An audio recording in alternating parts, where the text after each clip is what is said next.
জুলাই আন্দোলনের চেতনাকে ধারণ করে গঠন করা হয়েছিল নতুন রাজনৈতিক দল জাতীয় নাগরিক পার্টি এনসিপি। আর তরুণদের এ দলটিতে ভিড় বাড়তে থাকে বহু চেনা মুখের, যার মধ্যে অন্যতম ডাক্তার তাসনিম জারা, যিনি বিদেশের স্বাচ্ছন্দ্যময় জীবন ছেড়ে তরুণদের এ দলে যোগ দিয়েছিলেন কেবল দেশের সেবা করার লক্ষ্যেই। তিনি এনসিপি জ্যেষ্ঠ যুগ্ম সদস্য সচিব হিসেবে দায়িত্বরত ছিলেন। দলটি যখন নিজেকে নতুন রাজনৈতিক বিকল্প হিসেবে প্রতিষ্ঠার চেষ্টা করছে, ঠিক সেই সময় দলটির শীর্ষ পর্যায়ের এই নেত্রী তাসনিম জারার পদত্যাগ রাজনীতির অঙ্গনে আলোচনার জন্ম দিয়েছে। ডাক্তার তাসনিম জারা দল থেকে সরে দাঁড়ানোর ঘোষণা দিয়েছেন।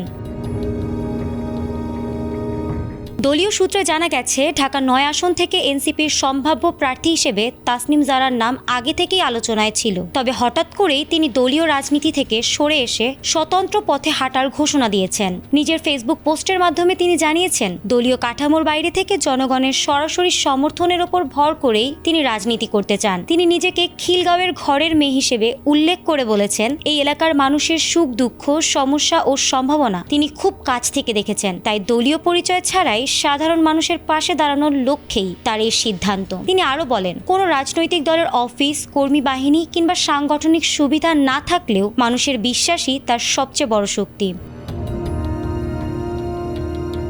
নির্বাচনী প্রস্তুতি সম্পর্কে তিনি জানিয়েছেন, আইন অনুযায়ী প্রয়োজনীয় ভোটারের স্বাক্ষর সংগ্রহের কাজ শুরু করবেন তিনি। একই সঙ্গে একটি গুরুত্বপূর্ণ ঘোষণাও দিয়েছেন তিনি, এনসিপির হয়ে নির্বাচন প্রস্তুতির সময় যে অর্থ সংগ্রহ করা হয়েছিল সেই ফান্ড তিনি ব্যবহার করবেন না এবং সংশ্লিষ্টদের কাছে অর্থ ফেরত দেওয়ার উদ্যোগ নেবেন বলে জানিয়েছেন। তার মতে, স্বচ্ছতা ও জবাবদিহি ছাড়া নতুন রাজনৈতিক সংস্কৃতি সম্ভব নয়। এদিকে তার পদত্যাগ এনসিপির ভেতরেও নতুন করে আলোচনা তৈরি করেছে। নতুন দল হিসেবে সাংগঠনিক শক্তি ও নেতৃত্ব ধরে রাখার চ্যালেঞ্জ যে সহজ নয়, সেটিও এই ঘটনায় আরও স্পষ্ট হয়েছে বলে মনে করছেন রাজনৈতিক বিশ্লেষকরা। সব মিলিয়ে ডাক্তার তাসনিম জারার এই সিদ্ধান্ত শুধু একটি দলের অভ্যন্তরীণ পরিবর্তনের খবর নয়, বরং রাজনীতিতে স্বতন্ত্র প্রার্থীর ভূমিকা, স্বচ্ছ অর্থায়ন ও জনগণের সরাসরি অংশগ্রহণ নিয়ে নতুন প্রশ্ন তুলছে। শেষ পর্যন্ত এই সিদ্ধান্ত কতটা জনসমর্থন পায় তার উত্তর মিলবে ভোটের মাঠেই।